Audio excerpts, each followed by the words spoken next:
Sunday రోజు ముక్క లేకపోతే ఎలా చెప్పండి. ఈ సండే మీరు ఏం స్పెషల్ చేసుకున్నారు? మేమైతే చికెన్ పలావ్ చేసుకున్నాను. దాని రెసిపీ చూసేద్దాం. చాలా అంటే చాలా బాగుంటుంది.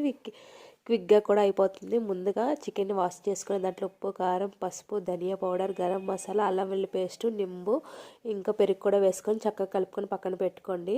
దీన్ని 1 అవర్ అయినా మ్యారినేట్ చేయండి. అప్పుడే చికెన్కి మసాలా అన్నీ బాగా పడుతుంది. ఇప్పుడు ఒక్కొక్కరు తీసుకొని దాంట్లో ఆయిల్, పచ్చిమిర్చి, ఆనియన్స్, బిర్యానీ మసాలా అన్నీ వేసుకొని ఫ్రై అవ్వనివ్వండి.